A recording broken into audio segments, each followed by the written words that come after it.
Great. So thank you to those of you who are sharing in the chat. Hope you'll continue to do that. We want to create a very open dialogue here today. I'm going to go ahead and get started with the introduction. My name is Geneva Blackmer. I am the interim director for the Interfaith Center at Miami University. We're a 501c3 nonprofit organization that seeks to unify people through relationship building, dialogue, and social action. And I'm very happy to welcome you today to this discussion on the role of faith in political discourse, bridging divides or deepening conflicts. And this program is funded in part by a Vote is Sacred grant from Interfaith America. So we have three wonderful panelists here that you'll be hearing from today. So I'm going to go ahead and introduce them up front to all of you. The first one is the Reverend Will Rucker. He's a dedicated advocate and dynamic media personality, committed to humanizing healthcare while advancing equity across all intersecting sectors. As the host of Compassionate Las Vegas, the podcast, and A Healthier Tomorrow radio program, Will promotes compassion and understanding while addressing crucial health and wellness topics. He serves as the Director of Community Health Nevada at Intermountain Health, leading initiatives that prioritize equity and improve health outcomes for Southern Nevada communities. Beyond this role, he runs a successful speaking and coaching business, empowering organizations through values-based leadership. Will's leadership in organizations like Compassionate Las Vegas's Jameson Fellowship, the Global Charter for Compassion, and the Nevada Minority Health and Equity Coalition underscores his commitment to building a healthier, more inclusive society. Our second panelist is Dr. Tara Trueblood, who is the Assistant Director of the Center for Kit Glass Skills at Miami University's Farman School of Business. In this role, she develops programs and courses that promote dialogue across diverse perspectives, values, and lived experiences. Before this, she was the director for the Center of American and World Cultures at Miami's Global Initiatives, where she implemented intergroup dialogue programs, such as the Voices of Discovery for students and change makers for staff, faculty, and alumni. Previously at the University of North Florida, she served as Assistant Director of Diversity and Director of the Interfaith Center. She developed the Cultural Competency Pursuit, a comprehensive diversity training curriculum for students, faculty, and staff, earning the 2016 UNF Presidential Diversity Award. She also developed and led several interfaith initiatives, including Ospreys in Action, an interfaith immersion service trip, and the UNF Campus Chaplain Program.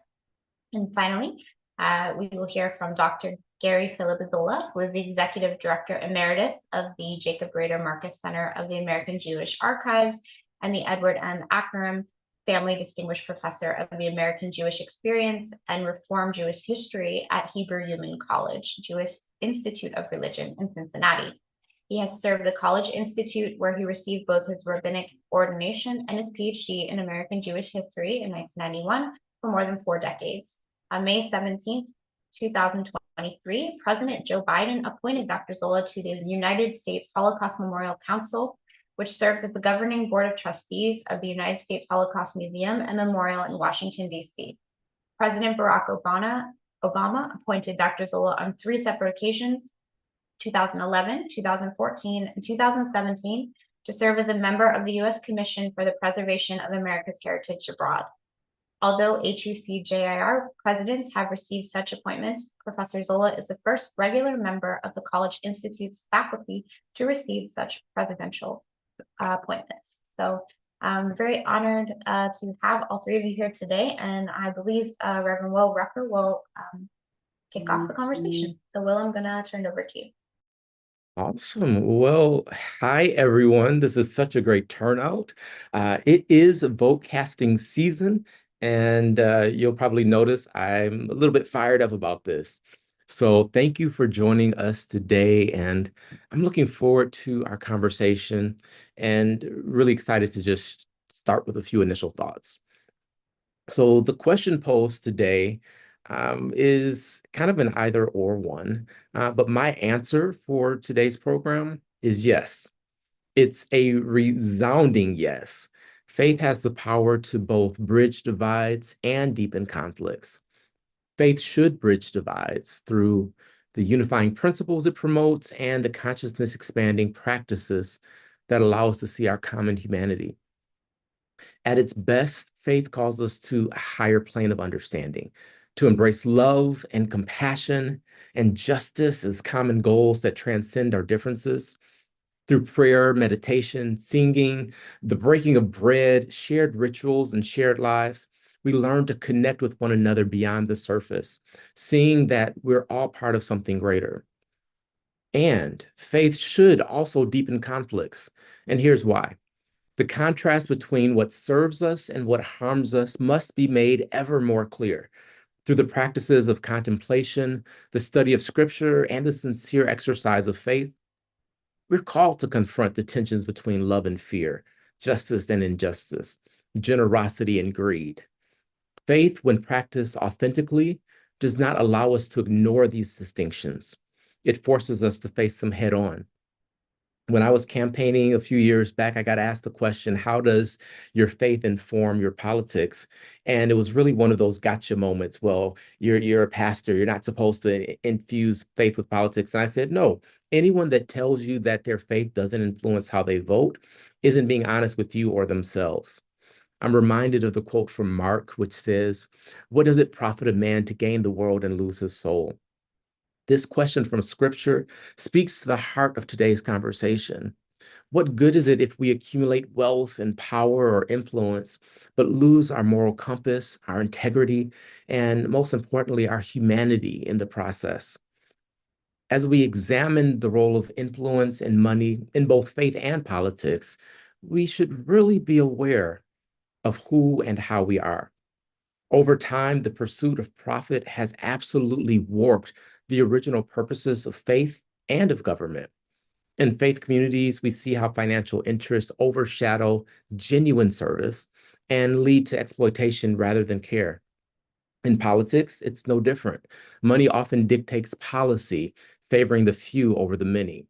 And this is not what either institution was intended to represent. If we're to bridge divides in faith and politics, we must realign our values from profit to service. Service to others rather than personal gain should be at the core of both our spiritual and political actions. Faith calls us to care for the vulnerable and to seek justice for all. At its best, politics should follow the same mandate. I want to end with just a thought about a misconception of peace. In Matthew 5:9, it says, blessed are the peacemakers. But what does it mean to be a peacemaker? It doesn't mean avoiding conflict. It doesn't mean sweeping tension under the rug to maintain this fragile sense of calm. Being a peacemaker means stepping up into conflict with the courage to address it head on. True peace is not the absence of tension, but the presence of justice, understanding, reconciliation, and compassion. In our faith communities, we must become more comfortable with engaging in conflict.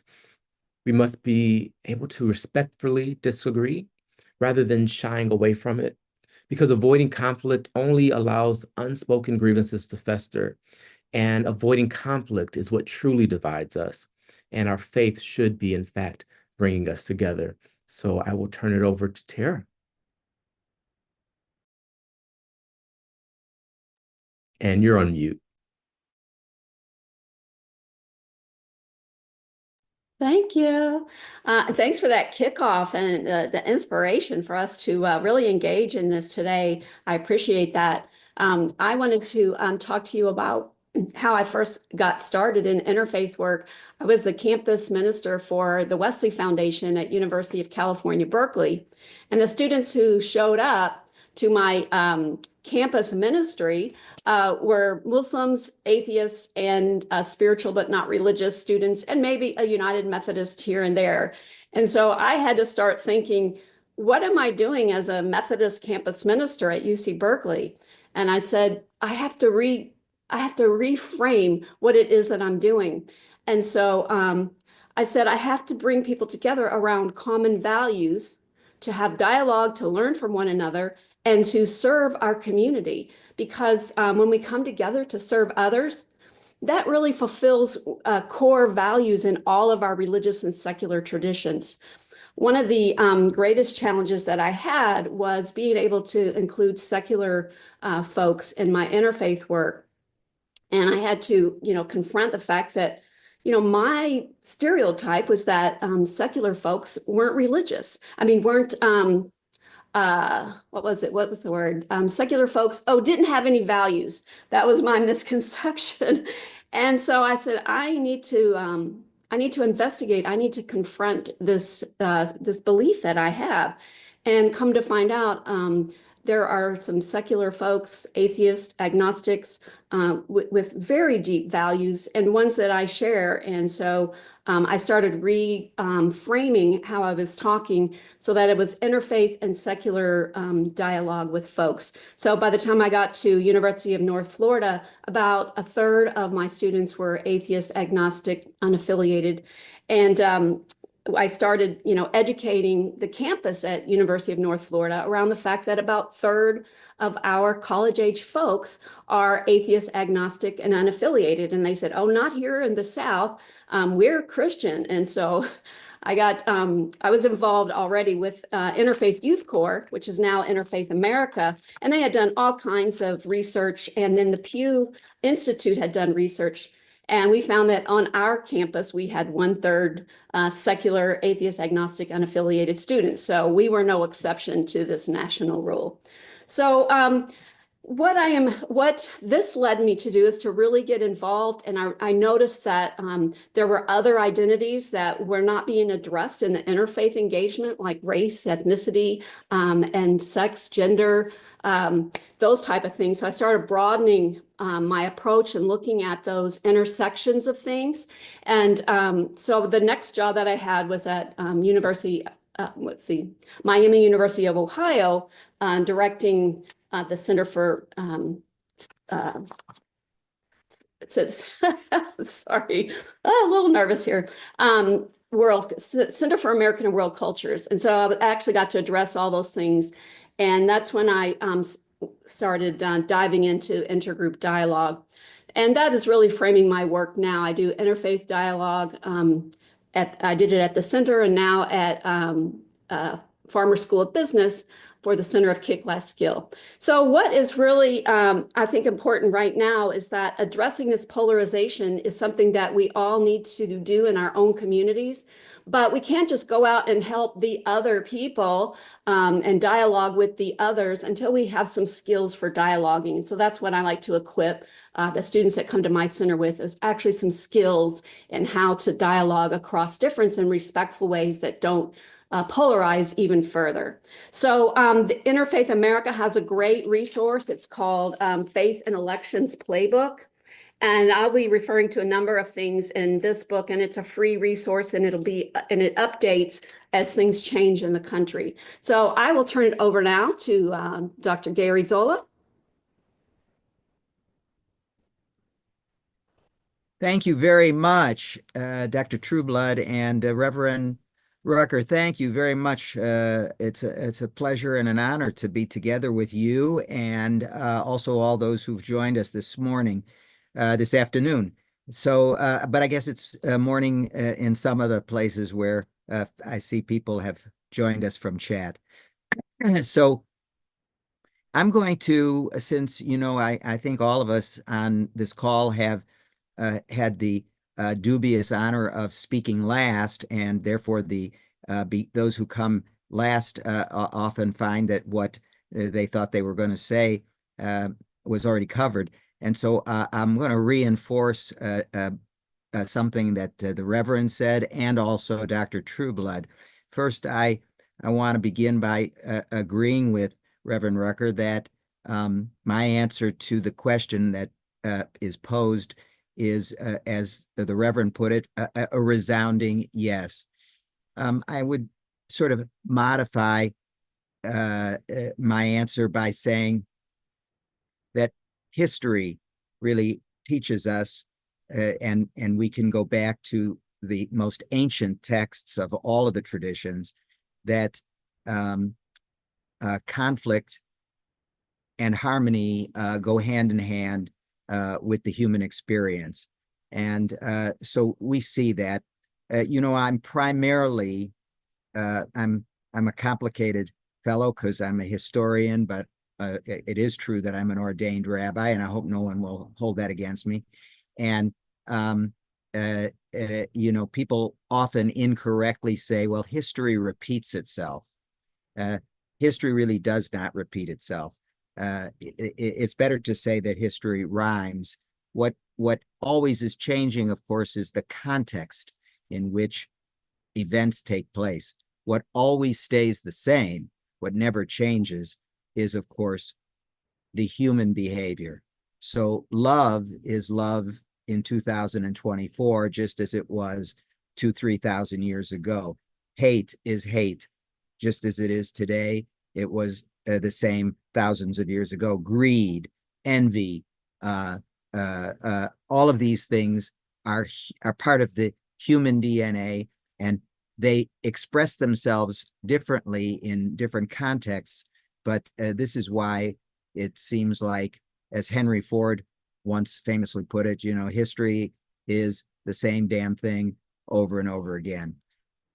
So I do agree with Reverend that religious life has been the source of some of humanity's greatest accomplishments, and also some of its great low points, human beings' lowest moments. And we can all fill in the blank when we think about that from our own knowledge of the past. Now I want to shift a little to follow in the footsteps of Dr. Trueblood, who talked in a more autobiographical fashion, and to explain to you how a historian and a rabbi ended up so involved in interfaith work. And this is biographical. You probably can all, by just looking at me, you can see that I fit into what we call the liberal approach to Judaism. I'm not a part of my brothers and sisters who are part of the much more Orthodox community. And I grew up, we're all part of our context. I grew up as a young person, influenced very much by the events of the 1960s. And what comes to mind, sometimes, Reverend, I don't know if you're asked, sometimes rarely, though I am asked, Rabbi, where did you get your call? And of course, I didn't really get a call, as some people would express it. But if I had to create a call, it was the voice of an American prophet by the name of Dr. Martin Luther King. I grew up in Chicago, and Dr. King was very much a part of my teenage years. I was caught up in his wisdom and his mission, and so were many, many of the people I looked up to. And in particular, so many of the religious leaders from my community, rabbis and people who were very active in Jewish life, had thrown themselves into this fight for civil rights.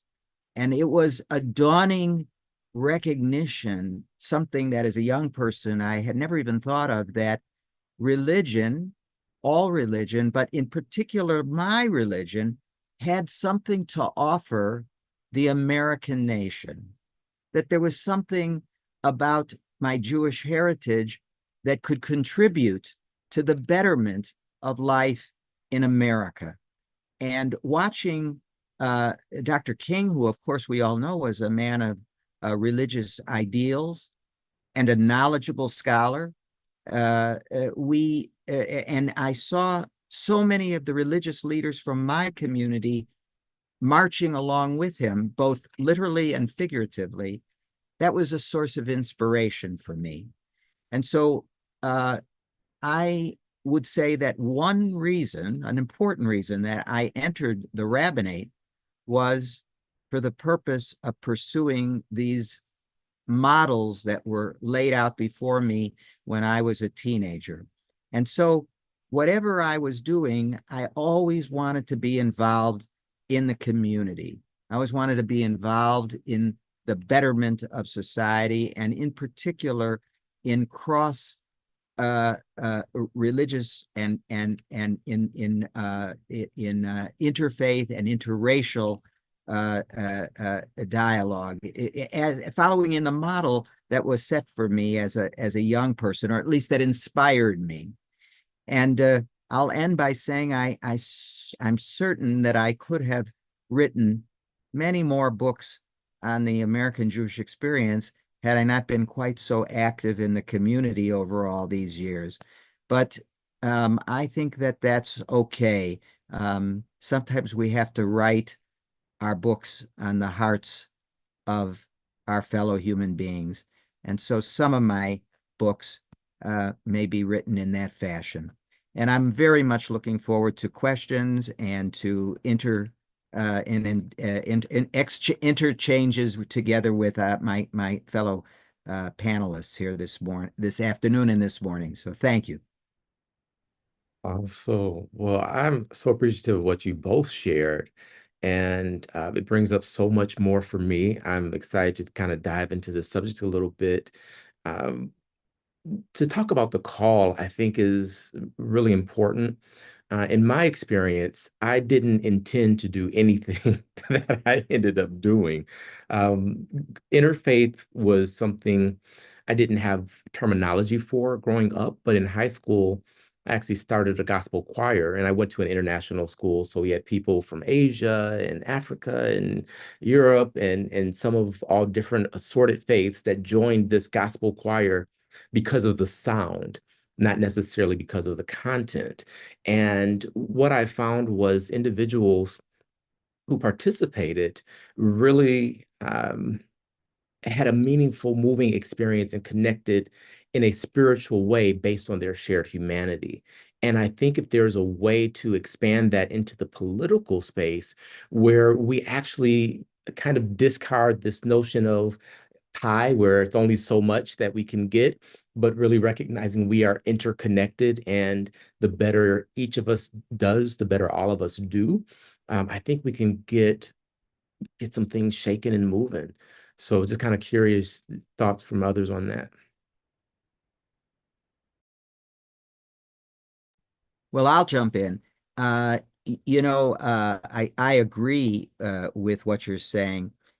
But one of the things we're watching going on is a tension that I dare say we all, no matter where we're coming from in terms of our religious or our cultural identities, uh, we're watching this play out right now in the contemporary scene, and that is the eternal question. I've been lecturing on this lately. The way I pose the lecture is I say to the audience, when I speak to a Jewish audience, I'll say, should we vote as Jewish Americans or should we vote as American Jews?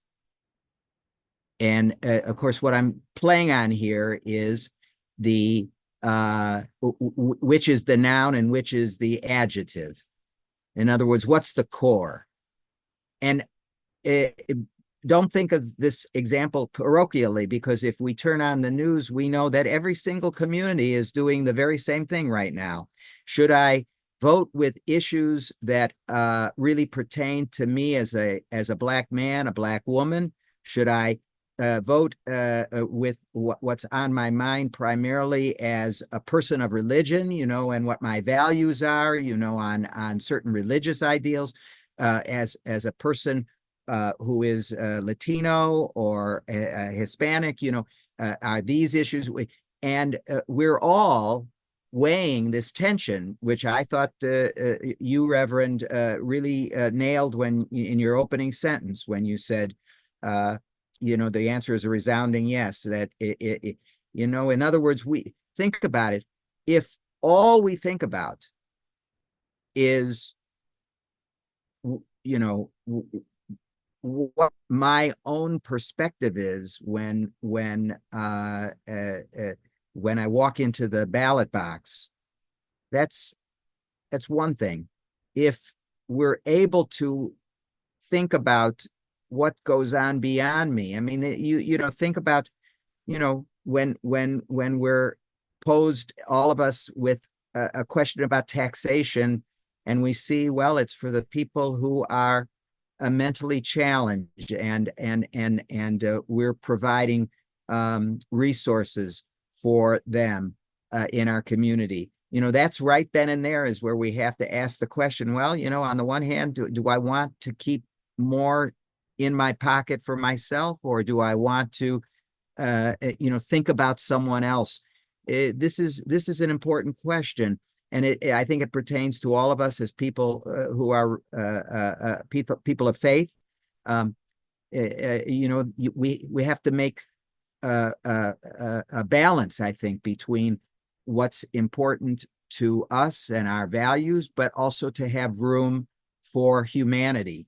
It's the balance, and I would call it universalism, which was, or to use Dr. King's words, the beloved community. Yeah, Thanks. wow. I wouldn't mind jumping in here. Yeah, Did you absolutely. Please do. respond? Okay, so one of the things that has been really striking me lately, I'm at Miami University. I'm teaching a course on dialogue, and we're using a book called Belonging by Dr. Jeffrey Cohen. And it's talking about how each of us has a primary need to belong to some community, to something bigger than ourselves. And that we have so much in this country affiliated ourselves with the tribe of our political party that we often forget our core values, and we can twist things around to serve a party that don't even make sense to our own core beliefs and the beliefs of our religious and secular communities that we're involved with.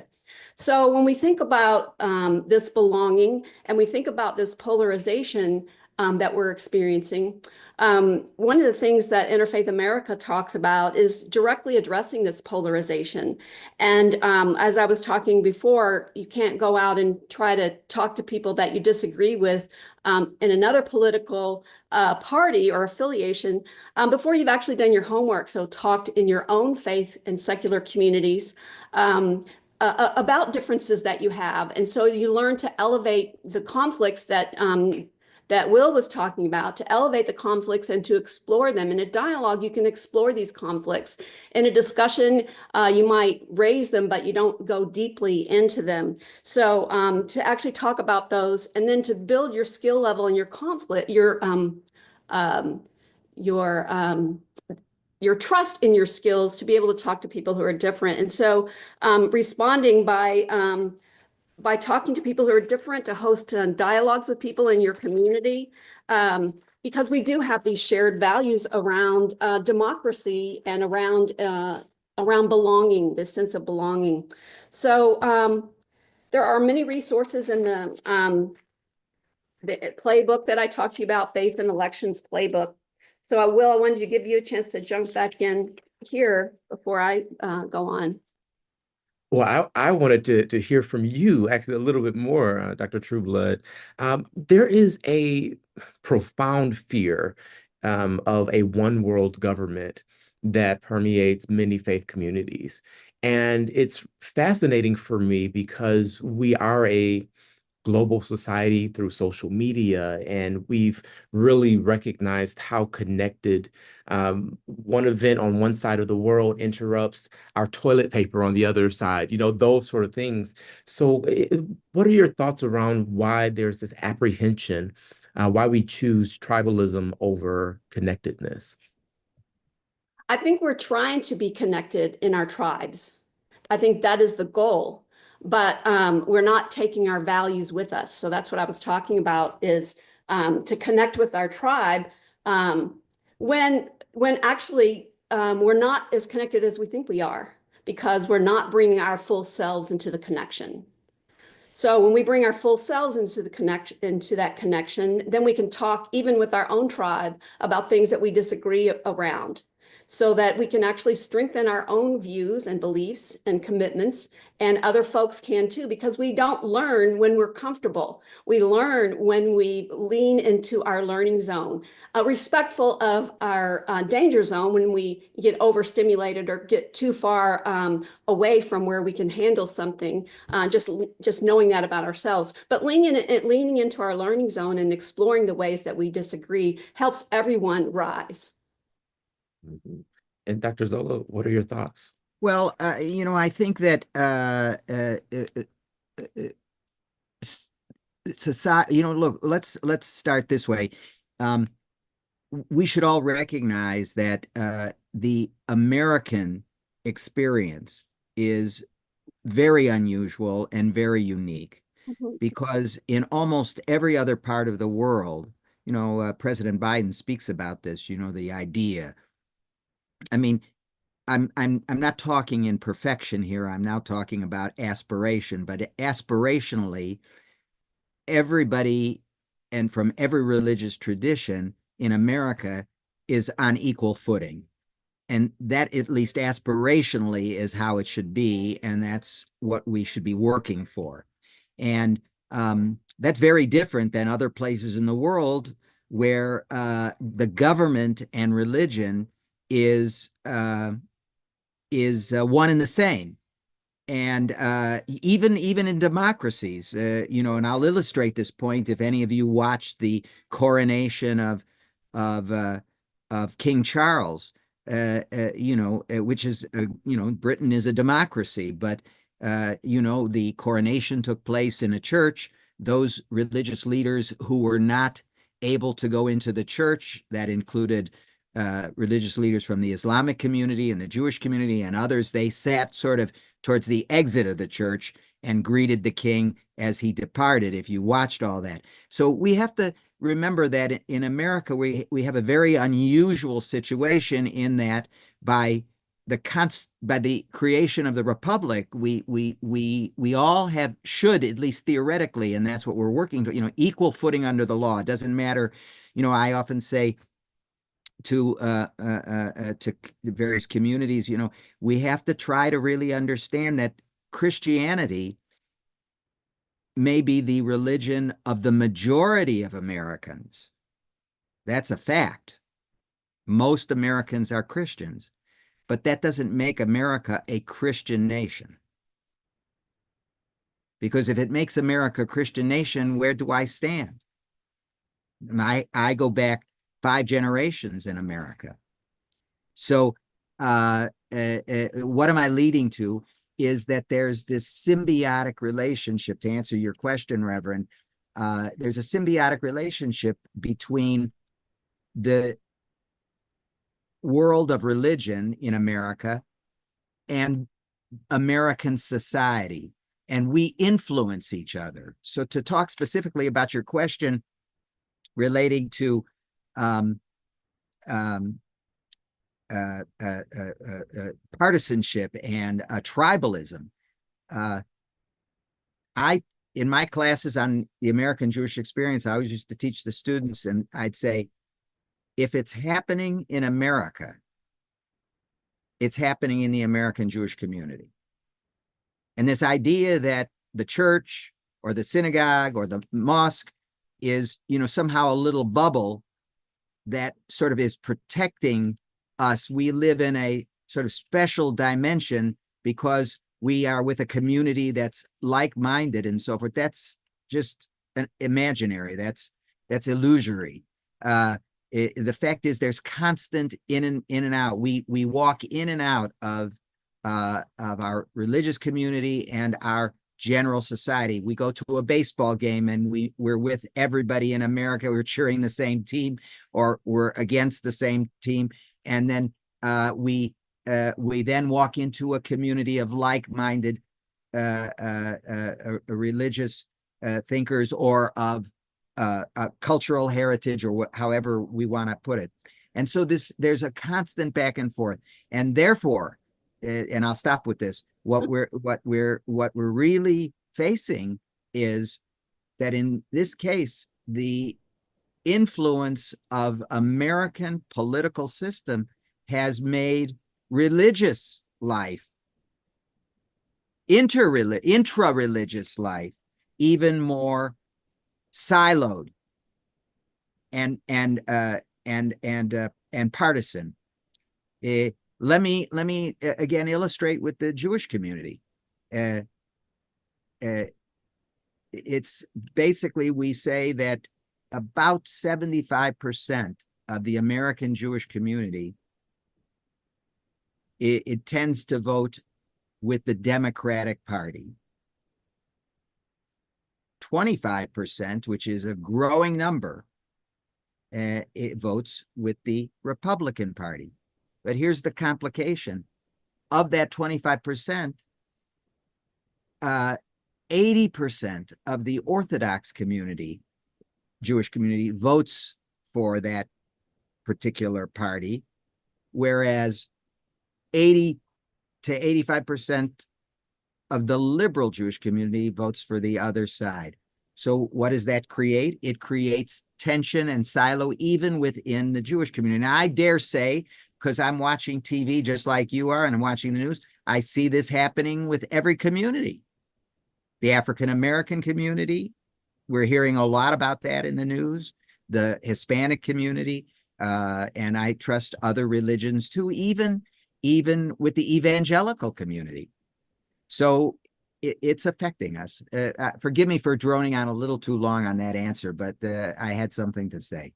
Well, I appreciate that. And, you know, one of the things that I appreciate about John Wesley, who is the founder of the United Methodist Church, is that he valued the radical middle. And he says it's not a watering down of everything, but this middle that I think you're talking about, Dr. Zoli, is where you're not on the extremes, but you're in the middle and there's a tension there. We can harness that tension. We can leverage that tension for learning if we're willing to be in dialogue that is sometimes difficult and to have those hard conversations. I think that is where the growth is, but we're not able to do that. We don't have the skills to be in dialogue across difference. One of the things I wanted to mention here and to get the other panelists to talk about is this question that's raised: is democracy is being used different by each party? Would you talk to this? And I just, as a way to kind of launch us off there, I wanted to talk about the first words of our Constitution. It's a covenant, and the covenant that is expressed in these first words is: we the people, may we continue to talk, to listen, to disagree peacefully, to respect the outcome of free and fair elections, to live with and be committed to living with one another. So I would be interested to hear you all talking, contributing to that. What is this democracy and how is it being used differently in your experience? Yeah, I thought that was a really powerful observation. And just take a couple steps back around the idea of the communities and how they intersect. Our communities are not monoliths. And we as individuals are also intersectional. And sometimes we have this tension even within ourselves between our own values. And we tend to have almost conflicting values. I think of the issue of abortion, for example, where some view all life as sacred, and then having to determine, well, what constitutes life?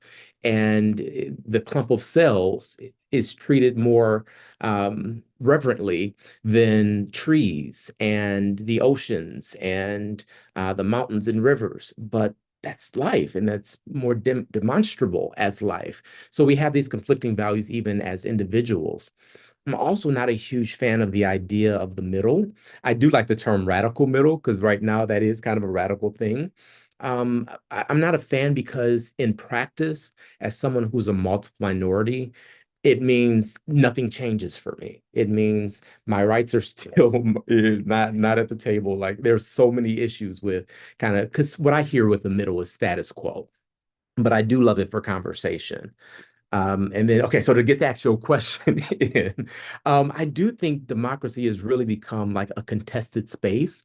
And each of the parties are defining and using that term in ways that aligns with their agenda. In Nevada, we have a ballot question around ranked choice voting and open primaries, which is really intended to upset the party dynamic. And both parties are vehemently against this initiative. And I've gotten more mail from the Democratic Party about this particular ballot question than voter ID, which they're supposedly against. So the way that this is expressed, there are some deficiencies on all sides of it. But at its core, I think that democracy is really intended to represent the will of the people, rooted though in the principles of equality, justice, and freedom.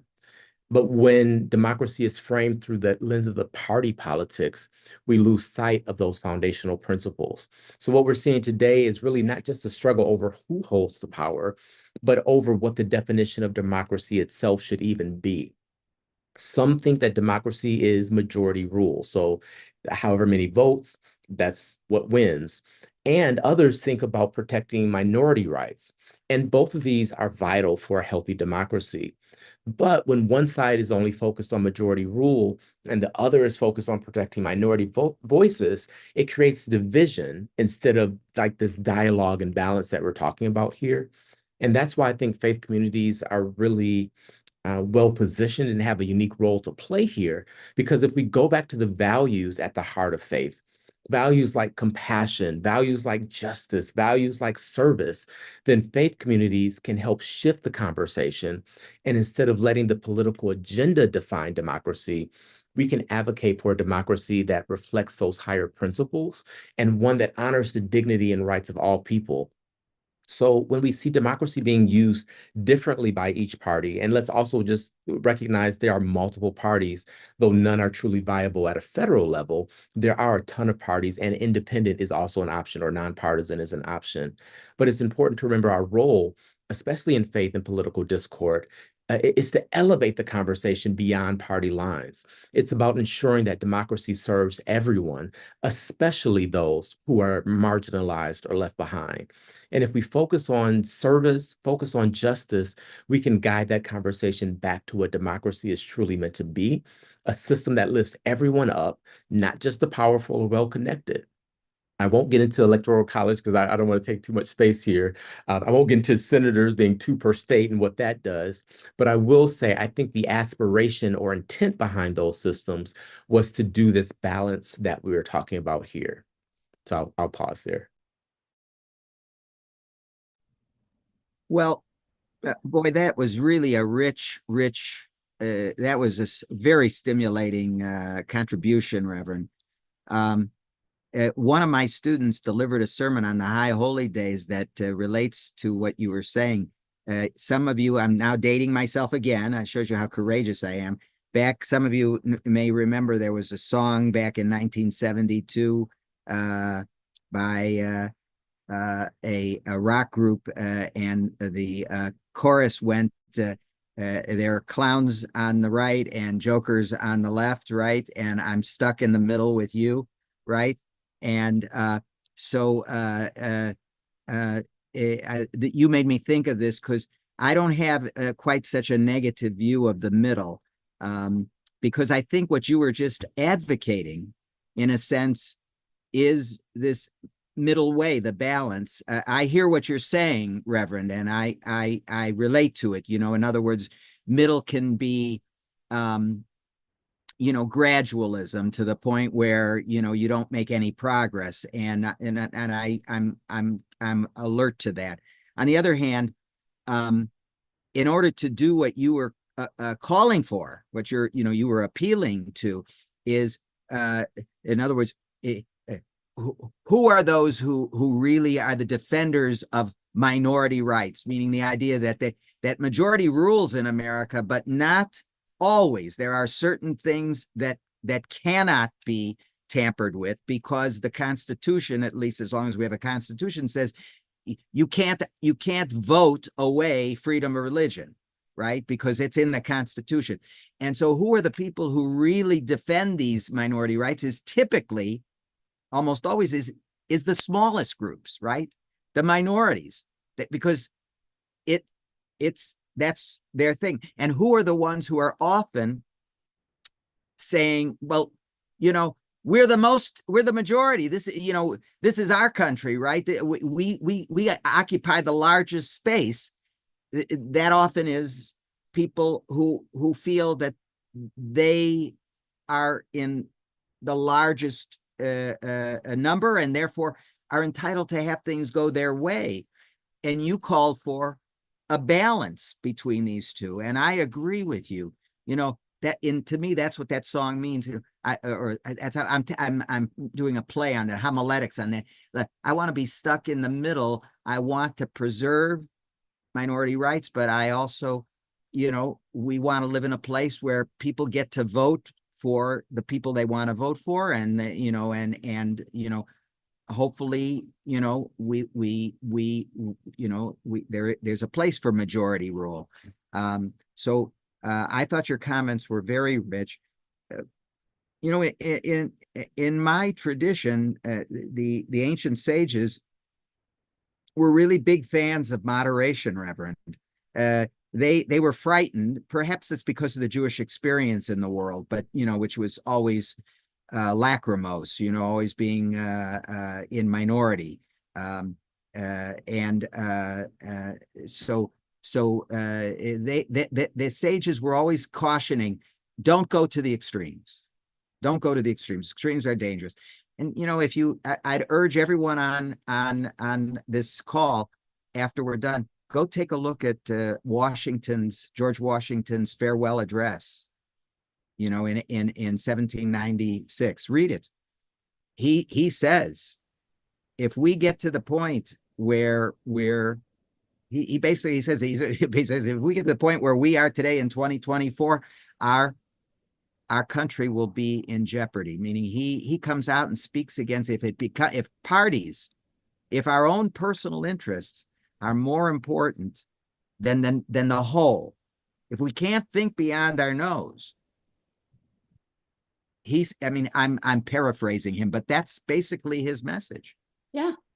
Well, I think that's a lovely response and recollection. There was a question that came up: how can the media help us with these definitions of democracy? And I think bringing us back to the Constitution and the intent of our founders is always important. I think the founders had it right in a lot of ways. I think they missed it in a couple, but I think we're working toward the arc. The arc of the moral universe tends towards justice. I think we do move that way, sometimes slowly. One of the things that I wanted to raise with us is these practical skills. I think we can talk about things in general, and I think it's really important to tie our values to bigger things that are bigger than ourselves, and also having the skills to talk to folks. And so one of the things that we train in intergroup dialogue is actually how to talk to people with whom we deeply disagree. So we use an approach called the PALS approach, which is an acronym, PALS. And that's when something is said to you that you disagree with, that you think would be worth dialoguing about, is to try to pause things, because so often controversial things are said and we just move on. We move beyond that. Or someone says something that we really disagree with, and it would be important to address. If we don't pause the situation, it just gets away from us, and it can be harder to come back to later. So the P in the PALS approach is to pause, and that can be done in an easier way, like saying, you said something important to me that I think is worth discussing. Would you be willing to talk about that with me? And so you're getting permission, you're recognizing the humanity of the other person. The A in PALS is to ask questions. So often we're not curious about people. We're not curious about where they came from or how their beliefs or opinions were developed and how they have manifested in that person. And so asking questions, and sincere questions. So that's the A. And the L is to listen, and listen deeply, not listening to respond, but listening to learn. And that's a skill that we don't do very often, is listen to learn. We mostly listen to respond. And so when we're listening to learn, we acknowledge the humanity of the other person. When we use words like we and us, and when we say, in my opinion, rather than what is right and what is wrong, I know the answers and I'm right and you're wrong, that's when we get in trouble. So using language that is inclusive and thoughtful and not yes and no, right and wrong, but discussing things, even if I'm not going to change my mind when I say in my opinion or in my experience, I invite the other person to step in and say, in my opinion and in my experience. So, and then the last one in the PALs is to share, and that is to share our own experience and to share how we came about having the values and beliefs that we have. Because and when we have listened to someone else, they are more apt to listen to us. And so the PALS approach, I think, is an easy way for me when I get in a situation and I think this is going to be tense. I see, oh, wait, I have some tools. I'm going to pull out PALS. And you can use those PALS in different order. You can come back and say, wait a minute, let's talk about that. So I have some tools in my toolbox that I can bring into the situation. And I know we can get through this because I have some skills and some tools now. I so love that, and my pal, it's one of my favorite things, right?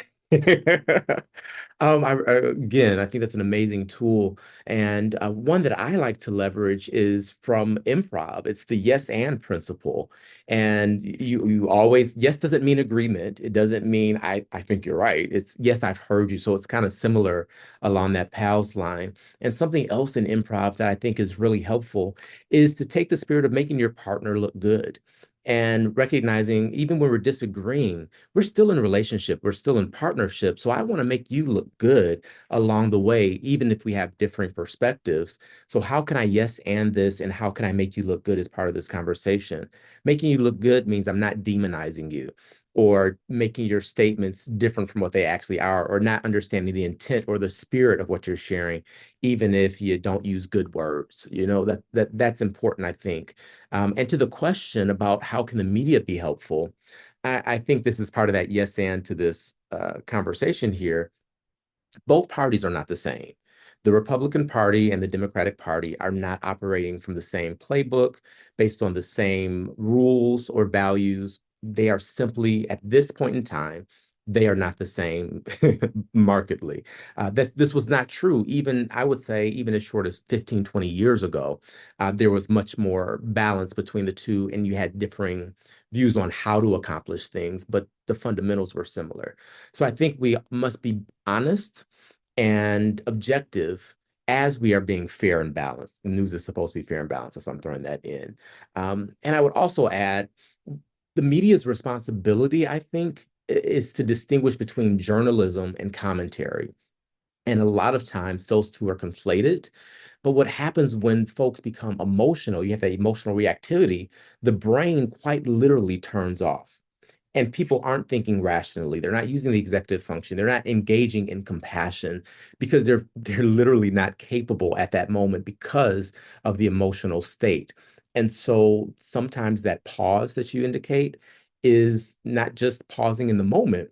It's like, we're going to pause this conversation. We're going to pause this decision. We're going to pause this entire process until both of us have found some equanimity in there. So, Dr. Zola, what about you? Well, I'm going to offer a contribution to add on to this, and that is what I am a big believer in. Well, PALS was a great contribution to our discussion, and your comments just a moment ago added to it, and I'm going to add with this, and that is the word collaboration. You know, there's a difference between dialogue and collaboration. Collaboration is when we work together for a common cause. And I've come to believe that collaboration is the best approach to building community. And there was an illustration of that just very recently. I was listening on NPR to a man from the western side of North Carolina, which was so devastated by the tornado and the hurricane. And he was asked, how he was doing. And he said something like, I'm paraphrasing, he answered the question that despite all of the destruction that nature had wreaked upon him and his community, he has never felt better about America. And he was questioned what he said, because everybody has dropped all of their, what seemed to be so important, and they're helping one another. And I've been around long enough so that I remember when, dialogue meant, well, let's sit down and we can, in a sense, we didn't have the word PALS, the acronym, but that's what we were trying to do. Tell me, what do you think about God, and what does your religion teach about afterlife? And but I think we're going to do a lot better if we learn how to collaborate. There's all sorts of things. I mean, Karen Armstrong, the great British scholar who's written, so many wonderful books, I think her most recent book was on that. What is it we all share? And that is, love your neighbor as yourself, right? It's not always easy to love your neighbor. You really don't have to love your neighbor, but you can respect your neighbor, right? This is what all of our religious traditions, no matter what they are, and so collaboration. This is the answer to me. Very important. We find ways to work together, then we know one another, and then PALS even becomes much more easier, because you see beyond just labels. You see that we all share a common objective. Yeah, collaboration. I love the distinction that you bring up. And what I would love to add is love is one of those things that, even that one word, I appreciate in the Greek language, that it's not just I love my French fries, I love my spouse, I love my friend. There are distinct words for each category and each avenue of love, we could say. But yeah, respect is something I think that we can at least set as a minimum. And to talk about collaboration, we don't collaborate well when we're in fear. And I think fear stems in part from unfamiliarity. And so, what I love about the interfaith idea is that we intentionally take people into spaces that are unfamiliar under the banner of this thing that is familiar, so they can enter the space safely. I think the idea of exposure and travel is important, because in America, we don't get vacation, we don't get sick days, we don't have childcare, like all of the things, right? And what that means is we don't get to get outside of our bubbles. And so we don't even, I live in Las Vegas, and I was amazed when I first moved here how many people who lived in the heart of the city had never even ventured to the very fabulous, famous Las Vegas Strip. They are a bike ride away, and they hadn't made it that far, let alone to a neighboring town, to a different state, to a different country. And I think sometimes what happens is we idealize based on what we're told and the exposure that we have. Now, I am an absolute patriot. I love America. I've had the privilege to travel to other countries, and I think they have some really cool and good stuff too. And I don't love the idea of saying America is the quote unquote best, because what's best in one person's view is not necessarily best in another. And so that's, how do we define best? How do we define success? We've had a lot of success by building a military infrastructure that's second to none. And how have we done on peace building? Well, then you may offer, well, we build peace through strength. And so that's what we've contributed. Well, okay, we can have that conversation. We have not done well objectively on quote unquote work-life balance. Our people work way more than most developed nations. And yet we have a higher quality of life than a lot of other nations that work 24/7. So I think we have to kind of consider how we might be able to expand our worldview through exposure via travel, even if it's just documentaries, seeing other things so that we can evaluate what matters to us. And I'll close with the idea of our values again. What's most important to me is not necessarily what's most important to you. I value projects. I want to have a box that I can check and say, I did the thing. That makes me so content, so happy, and so rested. However, sitting on the beach, I love that too. And that for me is not like my ideal state. Some people sitting on the beach reading a book is the best thing in the world to them. For me, it's like I want that like ice cream every now and again. So there's a balance. So what matters to each individual is different. And I think we have to be able to respect what's important and how each individual defines success as we build this global community that allows for each person to find something that works for them. Thanks. Wow. I'm so enjoying our discussion today and the input. I wanted to pivot a little bit and share a story about my experience as interfaith director at University of North Florida in Jacksonville. So I had a group of students that were part of the National Interfaith Movement, part of Interfaith America, which was then called the Interfaith Youth Corps. And so I was training them in how to have dialogue, and they were learning with students all across the country how to be in these settings. And so after the let's see, what was the year that Hillary Clinton and Donald Trump with their campaign? Was that 2016 or 18? I can't remember. 16? 2016. So that campaign was really hard.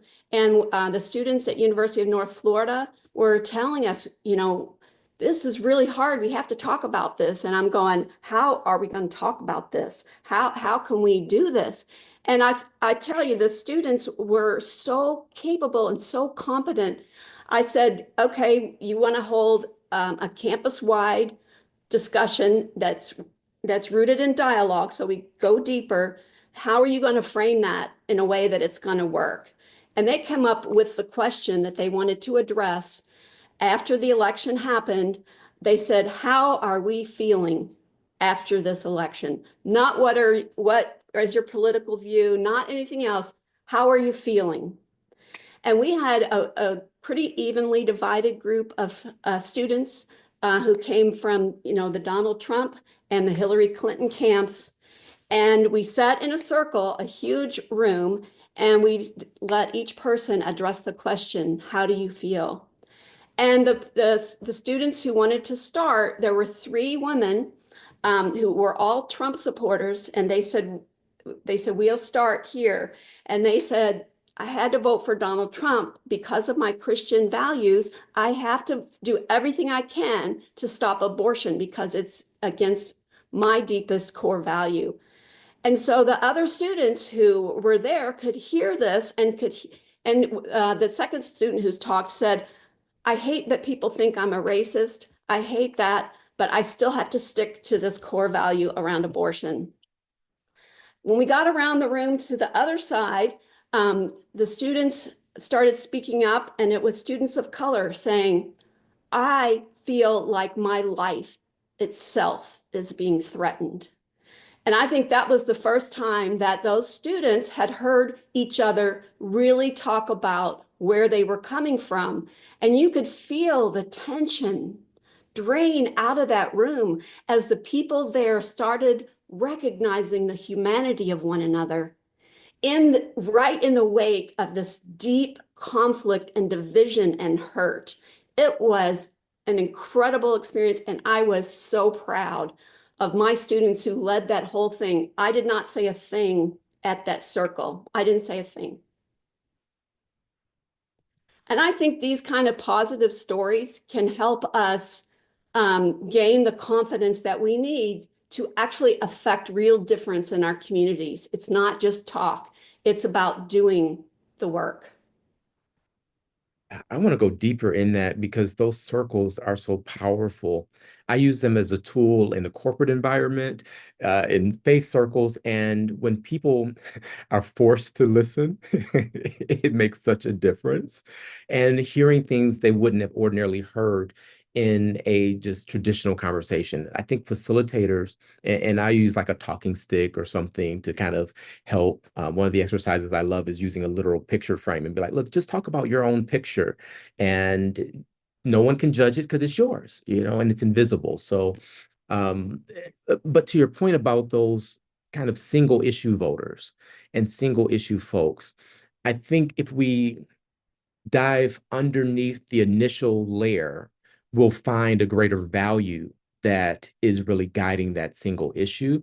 And if you can connect that value to something more broad and general, so if abortion is the issue, is it about life? Or what is it? Is it about children? Is it about babies? What is it really about?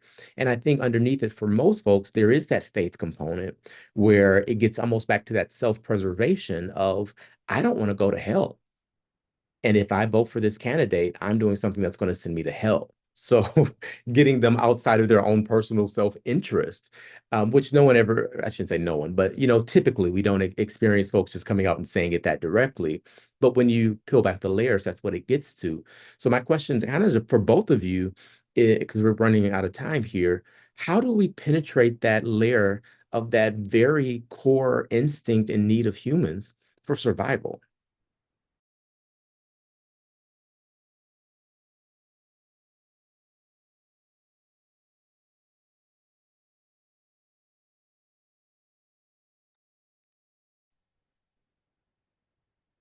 Well,